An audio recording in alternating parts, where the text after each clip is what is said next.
Hello, and welcome to Avoiding Depression Treatment Pitfalls. My name is Valerie Cordero, and that's my phone. My name is Valerie Cordero, and I am co-executive director of Families for Depression Awareness. We have a wonderful program for you this evening with some excellent panelists. We are going to just go through the agenda for this evening very quickly. I'm going to tell you about Families for Depression Awareness, give you information about us as an organization. Then I will introduce our panelists for the evening. Our panelists will discuss some questions about depression treatment with you. And then we will close the live stream and go into our Zoom discussion. We'll have some wrap up and remind you all to fill out surveys. So that's our agenda for this evening. Families for Depression Awareness, we are a national nonprofit organization, and we help families recognize and cope with depression and bipolar disorder to get people well and prevent suicides. We do believe that when somebody is living with depression or bipolar disorder, it affects the whole family, and the family caregivers, the spouses, the parents, the siblings, the grandmas, the grandpas, they oftentimes really want to be involved and really want to support the loved one who's living with the mood disorder, but they don't know how. And that's really where Families for Depression Awareness comes in. So we offer programming, education, training, and support for family caregivers. And the hub of our resources is our website, familyaware.org. Hopefully all of you have visited it and been able to see some of the great resources that are available there. We recently redesigned the website, so I also hope that you found it to be easy to navigate, mobile friendly, and informative. Through our website, we offer some online screening tools, and these are all evidence-based and really great tools to help you when trying to screen for mood disorders. So we offer our depression and bipolar test based on the PHQ-9 and the MDQ, as well as the caregiver stress test based on the perceived stress scale. So we invite you to go to our website and try those screening tools if you feel like you need it for yourself or a loved one. We also have some amazing publications that are available through our website. Our caregiver handbook called Helping Someone Living with Depression or Bipolar Disorder, as well as some wonderful brochures that tell family stories as well as offer psychoeducation. You see our Coping with Stress brochure, and if you do stay for our program tonight and fill out the survey, you will be able to get one of those brochures for free. And so once again, we are so excited to have you here this evening. We hope that you look in the chat or in the Facebook group chat to see some really important information that will come in the chat, including downloadable links for our adult depression treatment fact sheet, which is a companion for our panel tonight, and other important information. So with no further ado, I would love to introduce our amazing panelists for the evening. We have Imade, Tony, and Marilyn Dost. Imade is a writer and mental health advocate who founded Depressed While Black. She is a suicide attempt survivor who lives with clinical depression and borderline personality disorder.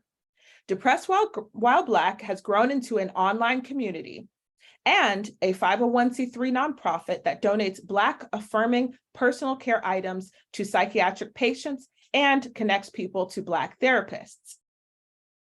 Tony is a public school teacher in central Wisconsin and has spent the last 10 years as a mental health caregiver for both his wife and son. He is currently working on a collection of nonfiction pieces tracing his family's struggles with mental health and the mental health care system. Finally, we have Marilyn Dost. She is a bilingual licensed independent clinical social worker and has worked in the mental health field for the past 10 years. Her experience as a therapist has been shaped by working in various clinical settings with children, adolescents, and adults. Currently, Mrs. Dost is in a private practice, working with adults experiencing anxiety, depression, and/or trauma. Welcome, Imade, Tony, and Marilyn. So we're going to start off with some questions. Our first question is, what are some common treatment pitfalls that you have experienced either as a person with lived experience, a clinician, or a family caregiver? Imade, we will start with you. Thank you so much for having me. I just really appreciate being here and having these kind of open and honest conversations. In my experience, the biggest pitfall that I experienced when I was receiving treatment is this notion that, you know, if I self-harmed or if I attempted suicide, then I should have no say in my treatment. And that was something that really harmed me when I was first hospitalized. I was talking to the nurse and basically said, you know, like, we need specialized treatment, you know, we need a safe place where I can go to sleep and not fear that I'm going to be attacked. And I was just talking to the nurse about the treatment that I wanted that made me feel safe. And the head nurse response was, well, you shouldn't have done what you did to yourself. And she completely invalidated my concerns for my treatment because she felt that I didn't have the right to decide my care because of how I harmed myself. And it triggered a mental health crisis by that invalidation. And this was around the time of Eric Garner being murdered by the police. And so I was coming off the streets protesting it and being an activist. And so I was in a heightened state. I went to the door of the hospital, of the psych ward, and was like, I want to go home. Like, I don't want to be here anymore. And you know, their response to me saying that this place was making me worse was to physically restrain me and throw me into an isolation room. And in that isolation room, I had this realization that after they, you know, wrestled me to the ground, after they put me into basically solitary confinement, after they threatened me with drug injection, I had this realization. I was like, they're not going to listen to me, but maybe they'll listen to my caregivers. Maybe they'll listen to my mom. Maybe they'll listen to my best friend. And in that room, I was crying and I just completely let go and said, you know what, like, I'm not going to fight anymore. I'm just going to let the people who love me speak up for me and amplify my concerns. And I had like an immediate feeling of peace when that happened. And so afterwards, I just kind of let my mom and my best friend advocate for me. I was also assigned a hospital lawyer after we requested one, so that we can go to a safer place to get treatment. And just kind of releasing that sole responsibility of advocacy was liberating for me. And it helped me see how much my community loves me. And so I would just say, for folks who are really wrestling with being heard in the system, I would just say, find your community, find patient advocates, find peer support, you know, counselors, because you don't have to go through that fight alone. Thank you, Amade. That was a powerful story of what you went through. And it's wonderful that you had people in your corner who could advocate for you. While it is wonderful, it's also sad that your voice wasn't enough to have people listen to you in the hospital where you were. So thank you for sharing that. Marilyn or Tony, would either one of you like to speak to treatment pitfalls that you've experienced or seen your client experience, in the case of Marilyn? Yeah, sure. So hi, everyone. My name is Marilyn Goss, licensed clinician here, talking on the perspective of treatment.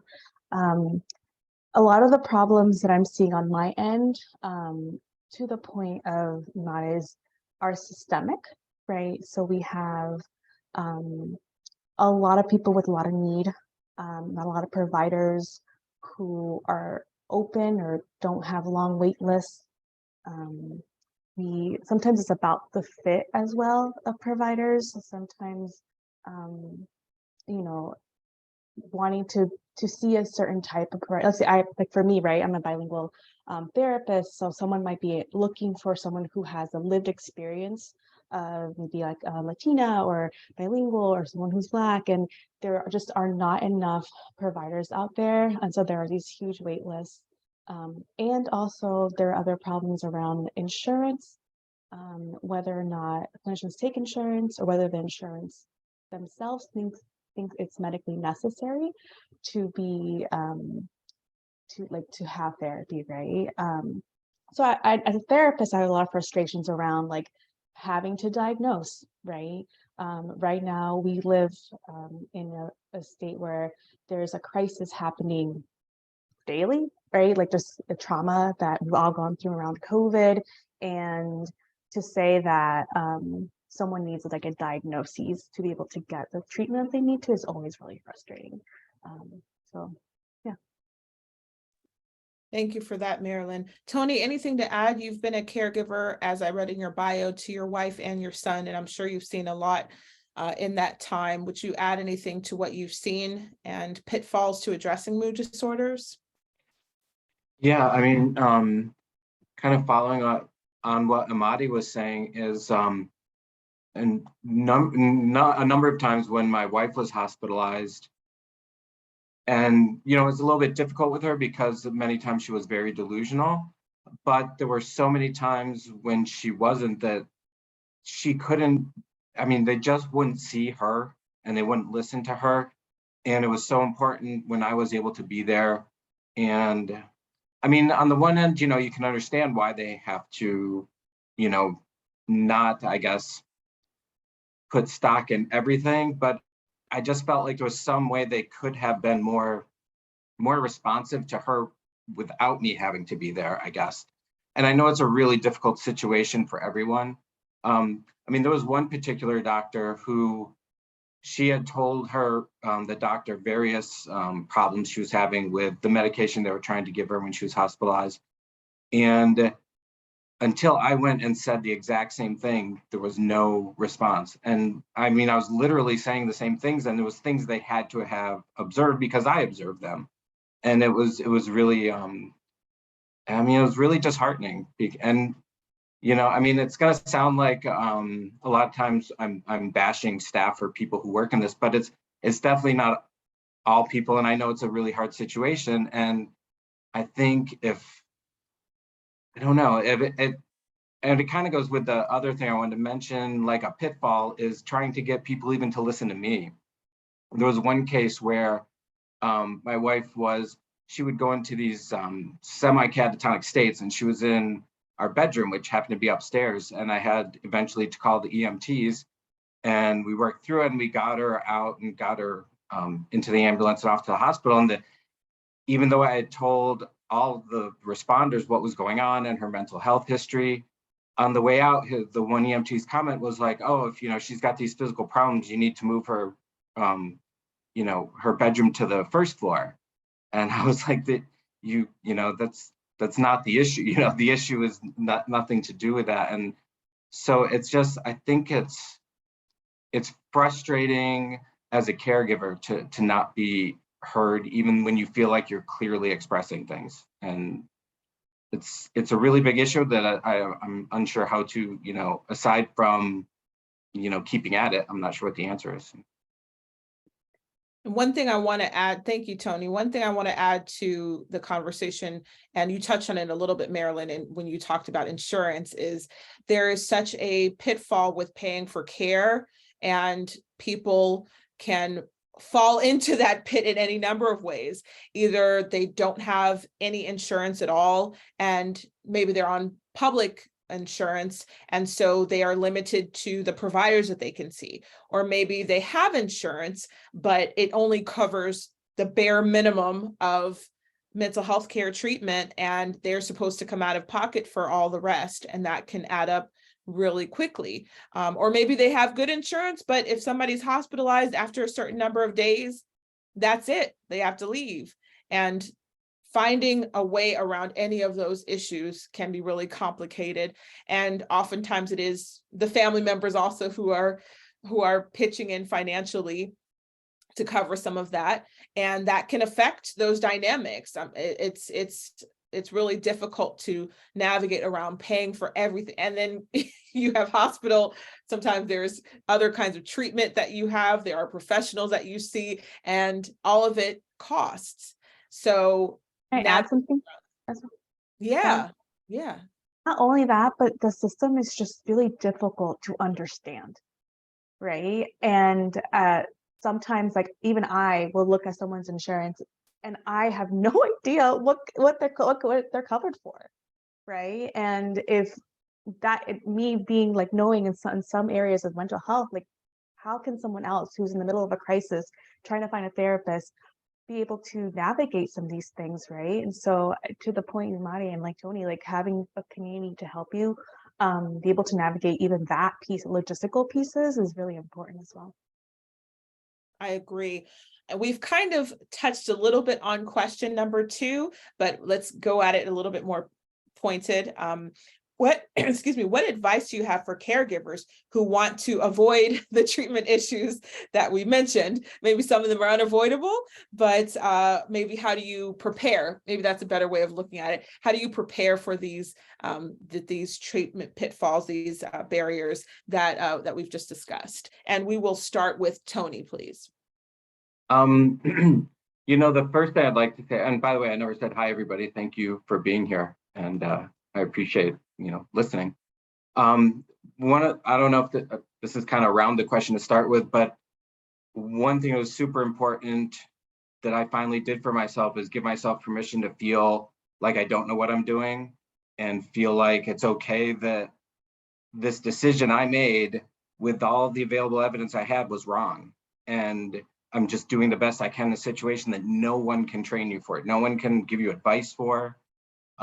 Even as it's been, it was, my wife's bipolar started gradually 10 years ago and, and it became more and more. And so there were, even as years went on, there were situations where I thought, I'm unfortunately kind of getting good at this. And then something would happen and it would be just impossible to foresee. And it was really hard for me to reconcile the fact that I'm making these mistakes, or at least what I perceived were mistakes, and maybe not getting her the right treatment or not, being forceful enough in trying to get her treatment or pulling back and letting her see it. It's so hard to know what to do in the moment. And until I let myself be okay with that, it was a lot harder, and it got a lot easier when I just was okay with doing the best I could do at the time and understanding that's it, that's the best I can do.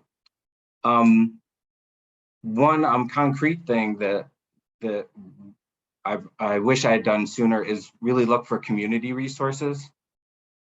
I honestly didn't know what was out. They didn't even know that I should look for community resources to start with. Actually, I didn't realize that, even if she hadn't been forced by a court to see a social worker, there were community social workers that I could have talked to and gotten advice from and been pointed in the right direction. And it also, there was a lot of it too. It was hard to accept. Once I knew that help was out there, it was hard to accept that I needed to go get that help and that she needed, that we're in a position where we need help from a community in a way that still, that we shouldn't be embarrassed for, but it's still stigmatizing, in our society, unfortunately. And so being able to access those resources, I think, is a really, really important thing. And to even just to have an awareness to go look for them somewhere, I think, Yeah, you hit on a couple of key points I want to highlight, Tony. One was every time that something new came about, you felt like you were almost back to square one. You had to learn something new.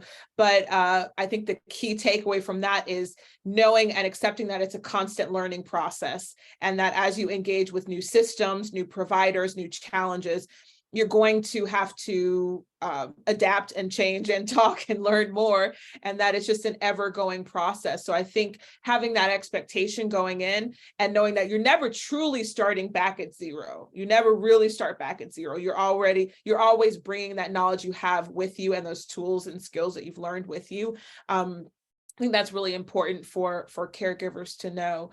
The other point that I wanted to tease out from what you said is having that trust between the family member, the caregiver, and the person with the lived experience and the good communication is so crucial to that advocacy, because you don't want to be advocating for things that you know that they would be very much against or that they don't want. And that's the basis of that is good communication. We did a series on communication. If anybody's interested, Families for Depression Awareness did one at the end of 2021. It's archived in our webinars, but establishing that good communication and understanding what your loved one's treatment goals are and desires is really fundamental to that advocacy. Imade, I'd actually like to kick it over to you and ask the issues that you encountered within hospitalization, and then you touched earlier on building that support community. What other advice do you have for people who are trying to avoid having that situation, if they need to be hospitalized, and maybe how you go about building that supportive team of loved ones or friends? Yeah, I think it's important to create a safety plan, or an advanced directive that basically informs your caregivers and your community the type of care you want to receive when you have a mental health crisis. Because for me, I can't really plan for a mental health crisis when I'm in a mental health crisis. I need to be more stable and have emotional regulation. And so I think it's important to build that safety plan. And then I think it's important to encourage your loved ones that you want to be treated like you're the expert of your experiences. That doesn't mean that you're right about everything, but I don't want to have to fight you to prove how I'm feeling. And a lot of the times my emotional dysregulation was just off of that invalidation of people telling me how I should feel, how I should think. And I think also another thing that I hope lifts a burden off of caregivers and off of folks with lived experience is that you have the right to fail. If psychiatrists have failed me in giving me, prescriptions that actually don't work and actually don't help me, therapists have failed me in not giving me the right diagnosis for years. If they're getting paid thousands of dollars and they have the right to fail, they're like, I have the right to fail too. Like, I have the right to ask for a medication and maybe it's not the right thing for me, but at least I tried it and know what it's like. Or I have the right to see, okay, maybe we can look into experimental treatment and maybe it doesn't work, but like, I have the right to fail. I have the right to try new things. And I think it's really important to let caregivers know and folks with lived experience that they don't have to be perfect. They don't have to be the perfect advocate. They don't have to be the perfect patient in order to feel loved, in order to feel cared for and provided for. And so I really just want to shift the narrative from this notion of compliance, this notion that you only are, deserving of basically basic human rights unless you're fully compliant and fully polite and fully nice. When I was in the hospital, and I think this is definitely related to being a Black woman, I'm often put on the most punitive floor with the least privileges, which means that I'm unable to go and walk outside and breathe clean air. I may be unable to go to the cafeteria without somebody following me and watching me and sitting with me. I might not be able to close my door at night. Someone may be having to open the door and watch me the whole time. These things that happen to me, I think is rooted in this idea that if I'm not the perfect patient, I don't deserve basic human rights. And I think that is really important that we take that burden off of caregivers. We take that burden off of patients and say, like, you don't have to be perfect to be deserving of love. And I really want us to have that acceptance and that care and kindness for each other.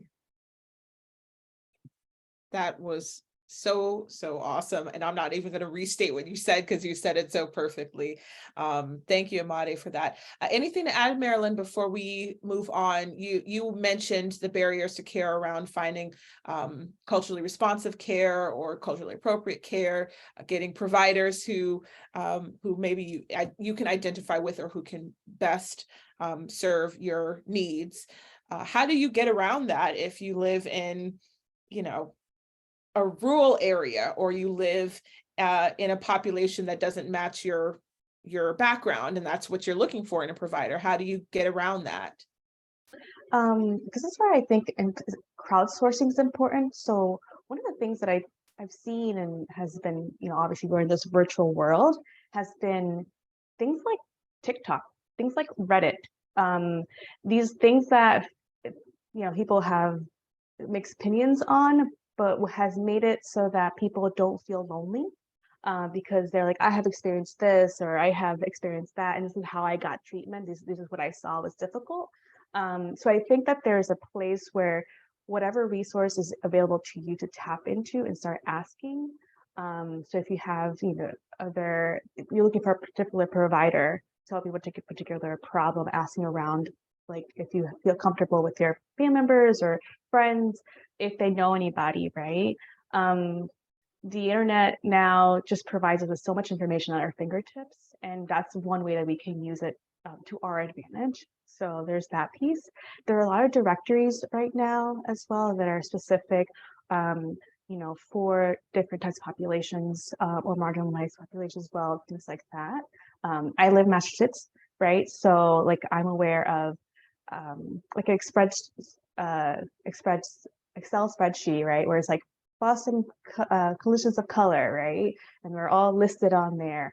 Or even things like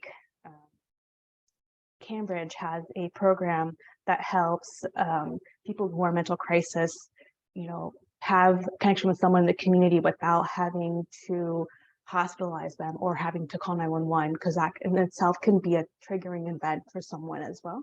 So I think it's sort of tapping into a community that you have, asking around, asking if you have a doctor that you see as well, sometimes there are connections there, and slewing the internet too to find what is out there to like trickle into that place. Absolutely. So our last question before we end the live stream portion of this evening: what gives you hope that wellness is possible despite the flaws in our mental health system? And Marilyn, we're going to stay with you and have you try to answer that one first. Honestly, the fact that we're talking about it, the fact that we're finally bringing it to light, the fact that we're saying this has been a space that's been available to people who had more privileges before, and now we're trying to open up, like everyone deserves to have a good mental health access, whether it is that you come from a marginalized community, you are part of the LGBT community as well, right? You live in rural places. The fact that we're talking about it is really, I think, really hopeful for me. Again, the crowdsourcing is really important. I think mental health and having to deal with the challenges can be very lonely. Like you feel like, you are the only person. Everyone feels like they have it put together, but you are the one that's falling apart. And it's, again, in the world that we live in, that is not necessarily true, right? We're all having a lot of challenges. I think there's also been such a movement around the idea of mental health is just as important as physical health, and that they both work together hand in hand.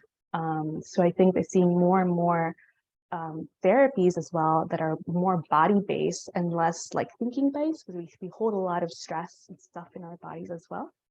And then I think that there's always these ideas of like radical joy and radical acceptance and radical rest and all these things that really help us like move away from these systems that are trying to break us down for a moment. Right? We're gonna fight the good fight, but for a moment we just need a moment just to like rest and then come back to it. Trying to think, there was one more that I thought was really important. I think that's it for now. Okay, wonderful. Tony, let's go with you next. What gives you hope in the midst of feeling hopeless sometimes? Well, one thing I found is no matter what hospital we were at or who was responding to whatever crisis we were in, most people predominantly were in it because they wanted to help people, and I could feel that they, they were in it. They cared about people. They wanted to help me, and maybe there was barriers, maybe things came up, but I didn't feel like I was at odds with people. You know, it's like I felt people were in a system trying to do their best. And that gives me a lot of hope, because then you can change things when you have people who are there because they care and are trying with you. And whether it's working or not at the time, you're still on the same side. And that gives me hope. Absolutely. And Made, what gives you hope? The peer support movement gives me a lot of hope, and the movement to establish more peer support respite centers, which are places that folks can go when they're having a mental health crisis, where they'll be cared for by their peers and given opportunity to rest in a non-punitive environment where they can come and go freely. The peer support movement has, saved my life. And there were many times on the internet where I would talk about how suicidal I am, and someone would give me something and send me something that made me feel that I'm not alone and that I'm actually loved, and it saved my life. I've been on Twitter since 2014, and just that whole time, I don't think I would be alive without the support of folks in that community.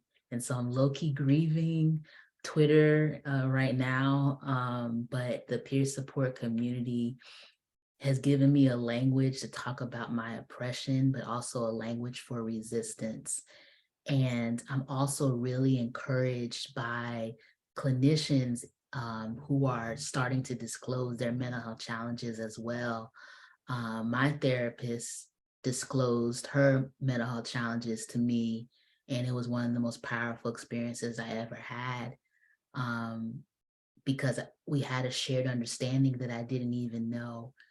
And I know that the stigma is very serious, and that clinicians can be discriminated against for disclosing their lived experiences. So when I see them speaking out, I'm just so proud, and my heart is just so full of joy for them, because they're breaking down barriers that harm my mental health by them getting free and getting liberated. And so, yeah, I just think that the more that we disclose and the more that we create safe spaces to disclose, it gives me so much hope, because a lot of the lies that, suicidality tells me is that my life is not, worth anything, and that no one cares. But when someone discloses and shares their experiences, it lets me know my life actually is full of a lot of worth, and that somebody actually cares about me. So yeah, I would just say the peer support movement and seeing clinicians get liberated and identify as peers. Thank you. I would add to all of those amazing comments that I'm hopeful, because we are now saying that people with depression and other mood disorders need and deserve treatment that works for them. It's not a one size fits all, and there need to be better solutions for them. And also that treatment can look any different kind of way. It doesn't always have to look the same way. And that treatment providers don't always have to look the same way. They can be, Imade, you spoke about peer support. There's a lot of strength in communities and community leadership that can fill in the gaps where there's just not enough providers, or there's not enough clinical support. I'm also hopeful that we have 988, not perfect yet. We have mobile crisis units, not perfect yet, but we are looking for ways to not send people directly into the hospital if they don't need to be in the hospital. We're looking for ways to not involve law enforcement when people do not need law enforcement. What they need is mental health counseling and mental health crisis intervention. And that we are looking for other systems to make sure that people have a human experience, that they have a respectful experience when they're dealing with mental health issues. I'm also really encouraged that families are being brought back into the conversation. We're trying to balance out that conversation between the person with lived experience having their autonomy, their privacy, and all their rights, but family members being able to be engaged, being able to be advocates, being able to be part of that person's wellness process. And that's very, very important as well. So we are going to transition now. We thank everyone who's watched this streaming version of tonight's event.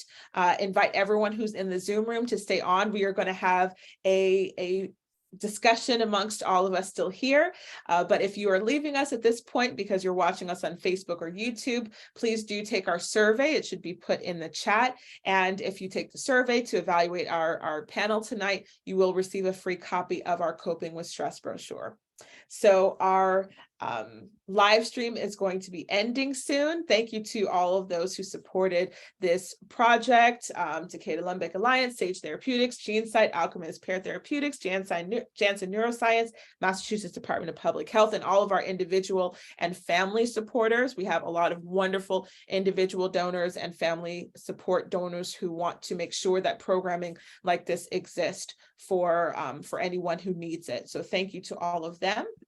So right now we say goodbye to Facebook and YouTube, and we are going to prepare for our Zoom discussion as the live stream and the recording ends.